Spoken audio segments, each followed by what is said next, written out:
The wheat bent flat under the wind as lightning split the sky in two. Daniel Reed stood at his kitchen window, watching the storm tear across his fields. 3 years of silence in this house. 3 years of eating alone, sleeping alone, and talking to nobody but his old dog Blue. Then something fell from the sky. It was not lightning. It moved too slow, burned too bright, and crashed into his northern field with a sound like thunder that did not fade. The ground shook beneath his feet. Daniel grabbed his truck keys without thinking. He drove through mud and rain, his headlights cutting weak paths through the darkness. He expected a meteorite, maybe debris from a satellite, something he could sell to a university or put in his barn as a curiosity. He found a pod. It sat in a crater of scorched wheat, steam rising from its surface. The thing was organic somehow, like a seed pod from a massive flower, but made of metal that looked grown rather than built. A crack ran down its side, and pale light leaked through. Daniel approached with his flashlight raised like a weapon. The crack widened. Something moved inside that he almost ran, almost called the police, the military, anyone. But then he heard a sound that stopped his heart, a child crying that he pulled at the crack, tearing the strange material with his bare hands. Inside, curled together on a bed of soft material, were two small figures. Children. Not human children, but children all the same. They had pale, blue-gray skin, large dark eyes, and delicate features that reminded him of drawings in fairy tale books. Thin fins ran along their forearms like membranes. Twins. They were clearly twins. One of them had a deep cut on her leg, dark blood soaking into the pod's interior. The other held her sister tight, shaking with fear, eyes fixed on Daniel with terror. An adult. No parent. No one but these two small creatures alone in his field. Daniel thought about calling someone. The government would come. Scientists would come. Men in suits, asking questions, taking samples, separating the children for study. He remembered his daughter screaming at hospitals, how she hated the cold rooms and strange faces. His daughter who was gone now. His wife, too. That car accident on Route 15 that took everything that he made his choice. Daniel wrapped the injured twin in his jacket and lifted both children carefully from the pod. They weighed almost nothing. The uninjured one clutched her sister and stared at him, still trembling, but she did not fight. That he drove home slowly, avoiding every bump in the road. In his kitchen, under bright lights, he cleaned the wound on the injured twin's leg. The cut was not as deep as he feared. The other child watched his every move, ready to attack if he hurt her sister. "Easy," Daniel said softly. "I'm not going to hurt you. I promise." They did not understand his words. Of course they did not. That he bandaged the wound with supplies from his first aid kit. He found old blankets and made a bed on his couch. He warmed milk because he did not know what else to offer. The uninjured twin sniffed it suspiciously, tasted it, then helped her sister drink. Daniel sat in his chair across from them, exhausted, confused, and absolutely certain he had lost his mind. Around midnight, the injured twin's eyes fluttered open. She looked at Daniel. He expected screaming, panic, more fear. Instead, she studied his face for a long moment. Then, slowly, she reached out one small blue-gray hand toward him. Her fingers touched his cheek. Something passed between them. Not words exactly, but meaning. Images. Feelings. Fire and running in a mother's face full of tears. Upward closing. Stars rushing past. Cold and fear and pain. And then a question, clear as spoken language, somehow planted directly in his mind. Safe? Daniel's eyes burned. He had not cried in 3 years. He had forgotten how. Yes, he whispered. Safe. You are safe here. The little girl's hand dropped. She looked at her sister, then back at Daniel. Something in her expression changed. The fear did not vanish, but it made room for something else. Hope, maybe. Or just exhaustion finally winning. Both twins closed their eyes. Within minutes, they were asleep on his couch, still holding hands, still wrapped in his old blankets. Daniel did not sleep that night. He sat in his chair and watched them breathe, these impossible children who had fallen from the stars into his empty life. Outside, the storm faded. Blue padded over and rested his head on Daniel's knee. "What'd I just do, boy?" Daniel asked quietly. The dog had no answers. Neither did Daniel. But for the first time in 3 years, his farmhouse did not feel quite so empty. 7 days changed everything Daniel thought he knew about being alone. The injured twin healed faster than any human child could. By the third morning, she was walking. By the fifth, she was running through his barn, chasing chickens while her sister tried to catch her. Daniel learned their names through that strange touch sharing they could do. The injured one, the cautious one who watched everything twice before acting, was Lyra. Her sister, the brave one who smiled easily and feared nothing, was Senna. They could not speak English, but they learned fast. Sci-Fi English fast. Senna picked up words like a sponge, soaking water. Ball, dog, food, papa. The first time she called him papa, Daniel had to leave the room. He stood in his bathroom and gripped the sink until his knuckles went white. His daughter used to say it the same way, stretching the word into 2 happy syllables he thought that wound had scarred over. He was wrong. Feeding them took some figuring out. They could eat human food, but they hated anything too salty or too sweet. They loved eggs and vegetables and plain rice. They drank water constantly. The sun hurt them. Not badly, but they squinted and their skin turned darker in direct light. Daniel found old sun hats and long-sleeve shirts. He told them they were playing dress-up, they needed humidity. He found them sleeping in his bathroom one night, the shower running hot, steam filling the room. After that, he bought a humidifier for the loft above his barn and converted it into their bedroom. Ruth Patterson noticed on day 6 that Ruth was 73 years old, had been his neighbor for all 42 years of his life, and missed nothing that happened within 5 miles of her property. She arrived with a casserole and found Senna in the yard without her hat, blue-gray skin gleaming in the late afternoon light. Daniel expected screaming. Police. Maybe a heart attack. Ruth just stood there, holding her casserole dish, staring at the little alien girl who was trying to convince Blue the dog to fetch a stick. Well, Ruth said finally, I suppose you better tell me everything. So he did. Ruth listened without interrupting. When he finished, she set down the casserole and said, Those children need a grandmother. You clearly have no idea what you are doing. She became family that same day. Ruth brought clothes she had kept from her days volunteering at the church donation center. She brought toys and books and patience that Daniel did not have. She taught Lyra to braid hair. She taught Senna to count to 100. The girls called her Gamma Ruth within a week. But good things in Daniel's life always came with shadows that on day 8, both girls woke screaming in the middle of the night. Daniel ran to the loft and found them clutching each other, eyes wide with terror. Something is coming, Lyra pushed into his mind when he touched her. Something bad. They are looking for us. Daniel felt her memories flood into him. Ships in darkness. Tall creatures with too many legs. Cages filled with people who looked like Lyra and Senna. Their mother fighting, crying, pushing them into a pod, and sealing it shut before hands dragged her away. The twins were not lost children. They were escaped property. Their species had been enslaved. Harvested for their abilities to heal, to sense emotions, to share thoughts through touch. Their mother had been born in captivity. She had stolen the pod from her masters and launched her daughters toward a world her people had once visited long ago. Earth. A primitive world. A safe world. A place the slavers might not think to look, but the slavers were looking. Daniel held both girls while they cried. He promised them they were safe. He promised nobody would take them, that he did not know if he could keep that promise point 2 days later. The radio in his truck picked up something strange. Static, then voices speaking words that were not quite words. Then silence point 3 days after that. The news reported unusual satellite activity. Unidentified objects near Jupiter. Daniel bought a rifle. He reinforced the locks on his doors. He started sleeping with his boots on. The girls felt his fear, but they also felt something else beneath it.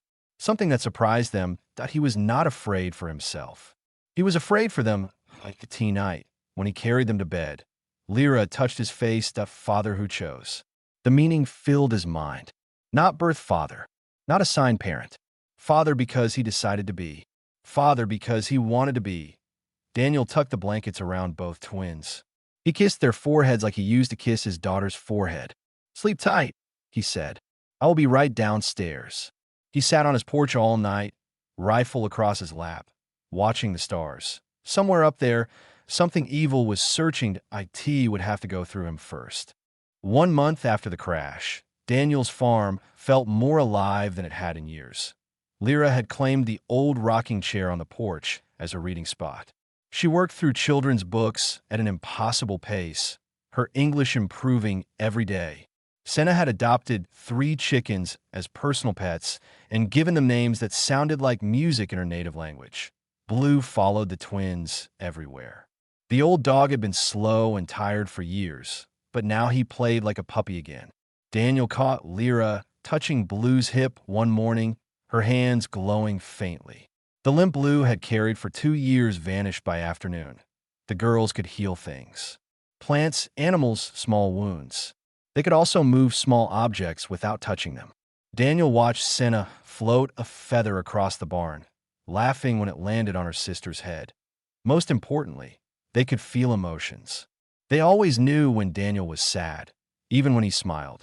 They would climb into his lap without asking, small bodies pressed against him, sharing warmth and comfort through touch. Ruth came by daily now. She taught the girls to bake cookies. She showed them old photo albums of Daniel as a child. She gave them what Daniel could not provide alone, a grandmother's love. For 1 month, Daniel almost believed they could have a normal life. Then the signal came. IT happened during dinner. Both girls froze mid-bite, their dark eyes going wide. Blue started barking at the ceiling. The lights flickered once, twice, 3 times. Lyra grabbed Daniel's hand. Her fear flooded into him like ice water. They found us. The television switched on by itself. A face appeared on the screen. Not human. Tall, angular, with skin like polished bronze and eyes that held no warmth. Too many arms folded beneath a chest covered in what looked like ceremonial armor. The creature spoke. Its voice sounded like metal scraping metal, but the words were English. Badly pronounced, clearly learned from intercepted broadcasts. Planet designation Earth. Local time reference, 2300. You possess property belonging to the Harkin Dominion. 2 juvenile Selvari units, identification codes attached. Return this property to collection point alpha within 1 planetary rotation. Failure to comply will result in retrieval procedures. This is your only warning. The television went dark. Senna started crying. Lyra held her sister, but her own eyes were wet. Daniel pulled both of them close. They are not taking you, he said. Do you hear me? Nobody is taking you. Within hours, the military arrived. Black vehicles filled his driveway. Men in suits asked questions Daniel refused to answer. A woman who introduced herself as Amy Winters for NASA tried to explain that 3 ships had been detected entering Earth's atmosphere.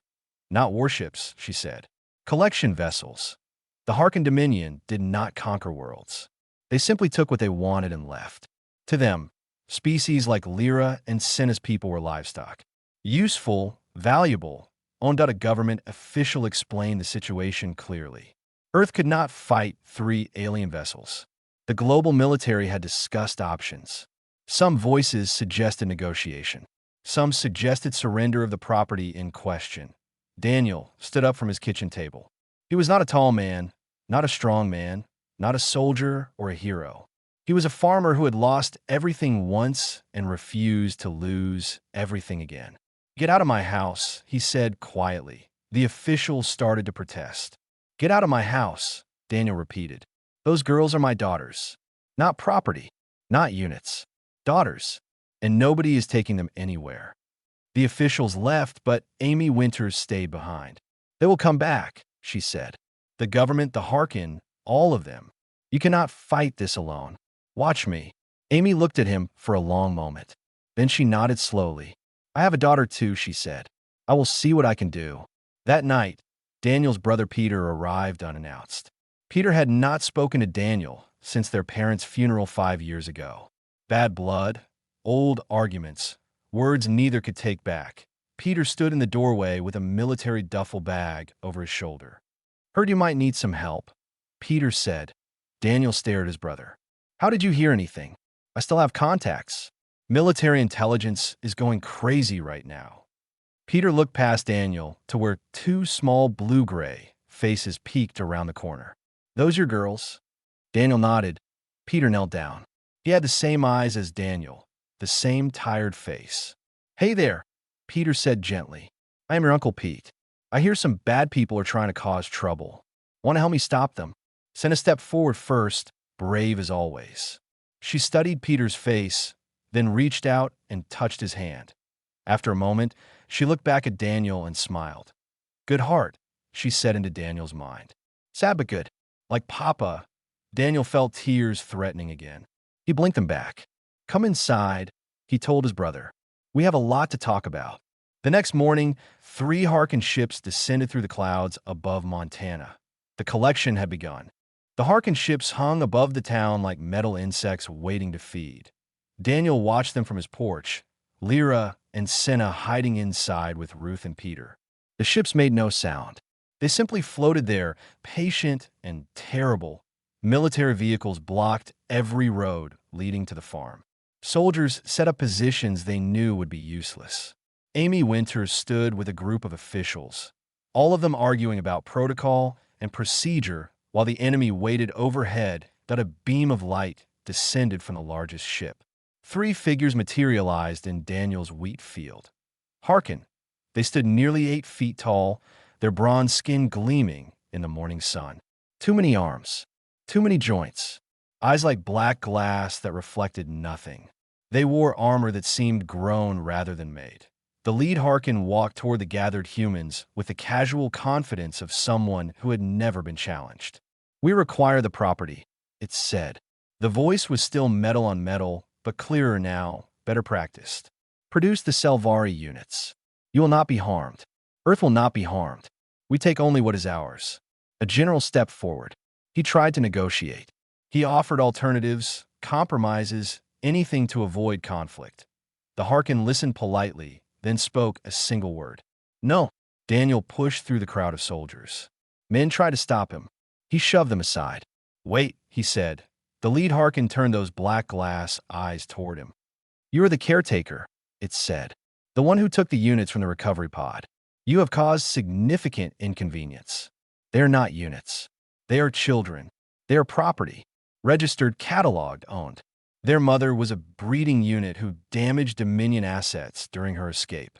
The offspring belonged to us by legal right. Daniel felt sick. He thought about Lyra and Senna's mother, fighting to save her children, dying so they could be free. He thought about his own daughter, gone forever. I want to speak, Daniel said. Officially, whatever that means to you. I want to make a statement before you take them. The Harken seemed amused. Or maybe that slight tilt of its head meant something else entirely. Speak then, human. It will change nothing, but we are curious about your species. Your signals are strange. Your behavior is illogical. Perhaps you will explain. Daniel took a breath. 3 years ago, I lost my wife and daughter in an accident. My daughter was 6 years old, same age as those 2 girls in my house. After they died, I stopped living. I ate. I slept. I worked my farm, but I was not alive, just existing. The Harken watched him without expression. Then Lyra and Senna fell into my field, scared and hurt and alone. They had lost everything too. Their mother, their home, their whole world. We were all broken. Daniel's voice cracked, but he kept going. I did not plan to love them. I did not want to love anything ever again. But they needed me, and I needed them. They gave me a reason to wake up in the morning. They made me laugh again. They call me Papa. Silence stretched across the field. This attachment, the lead Harken said slowly. You claim these units replaced your deceased offspring. No, nothing can replace someone you loved. But you can love again. You can choose to let new people into your heart. That is what family means. Not blood, not ownership. Choice. You chose these units. I chose these daughters. The Harken turned to look at the farmhouse. Lyra and Senna stood at the window, Ruth's hands on their shoulders. The units feel this attachment as well. Before Daniel could answer, the front door burst open. Senna ran across the yard, Lyra right behind her. They crashed into Daniel's legs and held on tight. Papa, Senna said loudly, staring up at the Harken with no fear in her eyes. We stay with Papa. Lyra nodded fiercely. Our papa. You cannot have him. You cannot have us. The lead Harkin went very still. For a long moment, nothing happened. The soldiers held their breath. The officials stopped arguing. Even the wind seemed to pause. Then the Harkin spoke. This bonding behavior, it is not instinctual, not biological. You chose each other deliberately. Yes, Daniel said. The young chose you as well. Not through imprinting or conditioning. They chose me. I chose them. That is how family works. The Harkin turned to its companions. They made sounds no human could understand, clicking and scraping and humming. A conversation in a language older than Earth. Finally, the lead Harkin faced Daniel again. Interesting, it said. Our legal codes do not account for this. Property cannot choose ownership. Ownership is assigned by the Dominion. But if the property chooses and the owner chooses, the situation becomes complicated. Daniel felt a tiny spark of hope. We must consult our records. Review precedents. This will take time. How much time? 3 of your planetary rotations. You will remain here. The units will remain with you. No one leaves. No one interferes. We will return with judgment. The Harkin turned and walked back toward the light beam. Wait, Daniel called. What happens if you decide we are wrong? If you decide to take them anyway? The lead Harkin paused. Then we take them, and you will never see them again. The light beam swallowed all 3 aliens. The ships rose higher into the sky, still watching, still waiting. Daniel sank to his knees in the dirt. Lyra and Senna climbed into his lap. You were so brave, Papa, Senna whispered. We felt it, Lyra added. Your love. They felt it too. They did not expect that. Daniel held his daughters and looked up at the ships overhead. 3 days. 3 days to prove that love was real, that family was real, that 2 little alien girls belonged with a broken farmer from Montana. 3 days to save everything that mattered. The 3 days felt like 3 years. Daniel did not sleep. He watched his daughters play in the yard, watched them read books with Ruth, watched them help Peter fix the tractor. Every moment felt precious. Every moment felt like it might be the last. On the 3rd morning, the Harkin returned. They brought something new this time. A machine that pulsed with soft blue light, carried by 4 Harkin workers like a sacred object. We have found a precedent, the lead Harkin announced. An ancient law from before the Dominion. The challenge of claim. You will prove your bond is genuine. If you succeed, the matter becomes complicated enough to warrant release. If you fail, the property returns to us immediately. Daniel stepped forward. How do I prove it? Not words. Words can lie. This device reads truth from the mind itself. You and the units will be connected. We will observe your shared experiences, your memories, your feelings. Nothing can be hidden. The machine hummed louder. Blue light spread across the ground like water. It is painful, the Harkin added. Humans have never experienced it. You may suffer damage. I do not care. Lyra grabbed Daniel's hand. We do it together, Papa. All 3 of us. Senna nodded. Together, they walked into the blue light. The world vanished. Daniel found himself floating in darkness. No ground, no sky, no body. Just consciousness drifting in an endless void. Then the memories came. His memories first. The wedding day, his wife in white, laughing as they danced. The hospital room, his daughter being born, that first cry that changed everything. The birthday parties, the bedtime stories, the small hand holding his as they walked through the cornfields, then the accident, the phone call, the hospital again, but wrong this time, everything wrong. 2 caskets lowered into the ground. The empty house, the empty years. Daniel felt himself breaking apart under the weight of it, but small hands found his in the darkness. Lyra and Senna were there, somehow, holding on to him. Now, their memories. A world of purple skies and silver trees. A mother with kind eyes, singing songs in a language like wind chimes. Then the raiders came. Fire and screaming. Cages. Their mother's face through bars, promising she would save them. The pod launching. The stars rushing past. Cold. Fear. Alone. Then the crash. The strange creature pulling them from the wreckage. The fear of him, his alien face, his rough hands. But also the gentleness as he cleaned Lyra's wound. The warm blankets. The milk. The first time Senna felt his sadness and recognized it. Understood it. This creature carried the same emptiness they carried. He had lost his children too. The decision, made without words between the twins. We will stay. He needs us. We need him. The memories blended now. Daniel teaching Senna to fish. Lyra's first full night without nightmares. Ruth bringing cookies. Peter showing them how to play chess. Blue sleeping at the foot of their beds. The word Papa said for the first time, then 100 times, then 1,000. Daniel crying in his truck alone, overwhelmed by how much he loved these impossible children who fell from the sky. The Harkin watched all of it. They saw everything. No lies, no performance, no deception. Just truth. One final memory surfaced.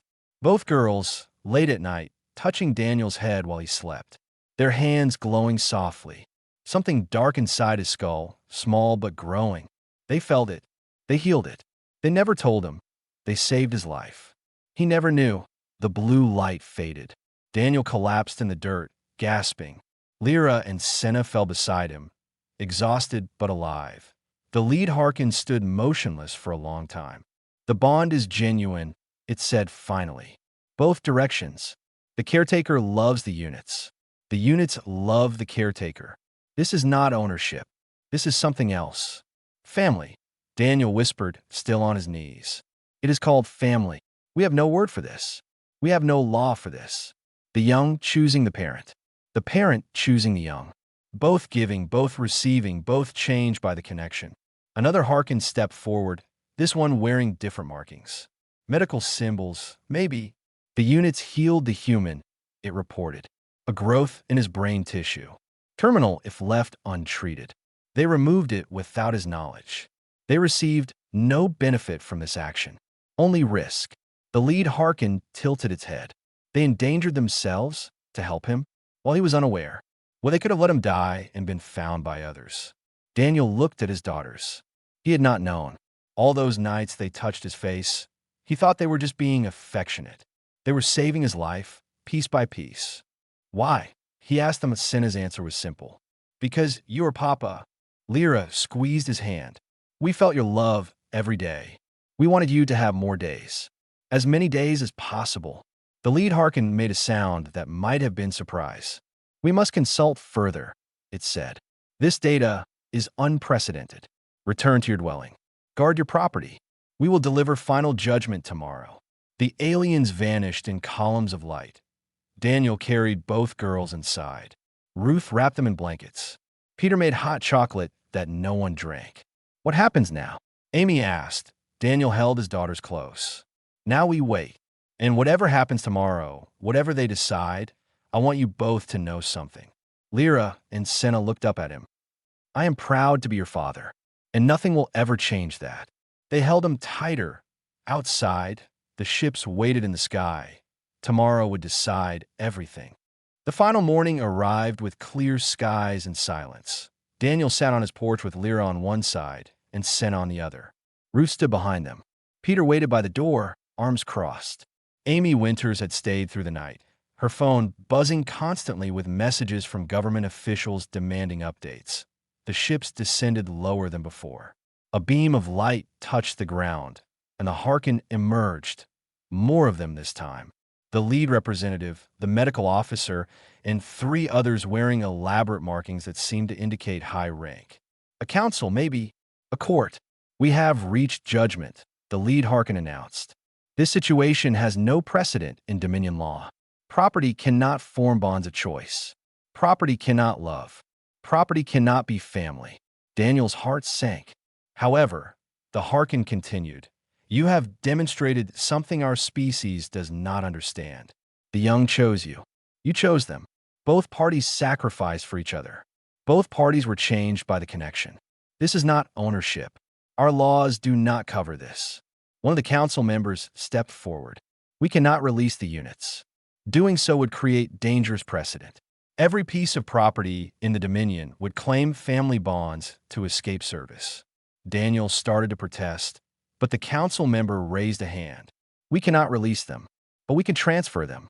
Ownership can change hands through legal transaction. We are prepared to sell these units to you, Daniel Reed of Earth. I do not have money. I do not have anything you would want. The lead Harkin made that strange sound again, almost like laughter. You have something we have never encountered, a bond we cannot explain, an attachment that defies logic. We have watched your species through intercepted signals for many years. We thought you were primitive, violent, simple. But this thing you call love, this choosing of family, this is beyond our understanding. The council member spoke again.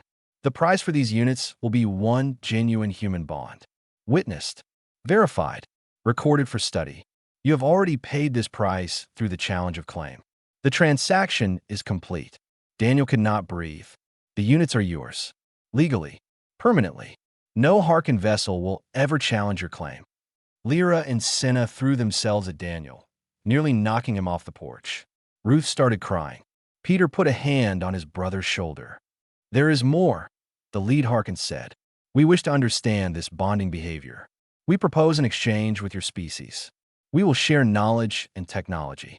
In return, we will send observers to study human families. Your adoption rituals, your chosen connections, your capacity for love. Amy stepped forward. You want to learn how to love? We want to understand why you love. Our species bonds only through biology. Parents raise offspring until independence, then never interact again. Mates produce young and separate. We form no lasting connections by choice. You humans connect with anyone. Children who are not yours. Animals. Even machines. This is fascinating. This is impossible. This is something we must study. The negotiations took hours, but eventually terms were reached. Limited cultural exchange. Observers living among humans. Technology shared carefully. A galaxy that had ignored Earth for thousands of years suddenly wanted to learn what humans knew about connection. All because one farmer refused to surrender two little girls that a year passed. The farm prospered. The girls started school, their differences explained as a rare medical condition. They made friends easily. Senna joined the soccer team. Lyra discovered a love for astronomy. Ruth officially became Gamma Ruth in a small ceremony that made her cry happy tears. Peter visited every month, teaching his nieces chess and bad jokes and how to change a tire. Amy became a family friend, stopping by whenever her new job as Earth Galactic Liaison allowed. A Harkin observer named Kellen lived in the town now, constantly confused by human customs, always asking questions at the Sunday community dinners. Why do you share food? Why do you celebrate birthdays? Why do you cry at happy events? Because we love each other, someone always explained. Kellen would nod slowly and take more notes that on the anniversary of the crash, Daniel took his daughters to the northern field. The crater had long since been filled in, the wheat growing thick and golden where the pod had landed. 1 year, Daniel said. 1 year since you fell into my life. Senna grinned. Best crash ever. Lyra leaned against his arm. We were so scared that night. We did not know if you would help us or hurt us. Humans looked so strange. What made you trust me? Lyra considered the question. Your sadness. We felt it when you touched us. You had lost children, and we had lost our mother. We were all broken the same way. We knew you would understand. Daniel looked up at the sky. Stars were beginning to appear as the sun set. Somewhere out there, Harkin ships continued their journeys. Somewhere out there, other species lived and died and never knew what family meant. Papa, Senna asked, do you ever wish we had never come? That your life had stayed normal? Daniel laughed softly. Normal? Sweetheart, my life was empty before you came. I was just waiting to die. You did not interrupt my life. You saved it. He knelt down and pulled both girls into a hug. You are my miracle, he said. Both of you. My impossible, wonderful miracle. They stayed in the field until the stars filled the sky. A father and his 2 daughters, chosen and choosing, bound by something stronger than blood or law or biology, bound by love. And somewhere in the galaxy, observers continued sending reports back to the Harkin Dominion. Detailed accounts of human families, human connections, human hearts that opened to strangers and made them family. The universe was vast and cold and ancient, but on one small farm in Montana, it was warm.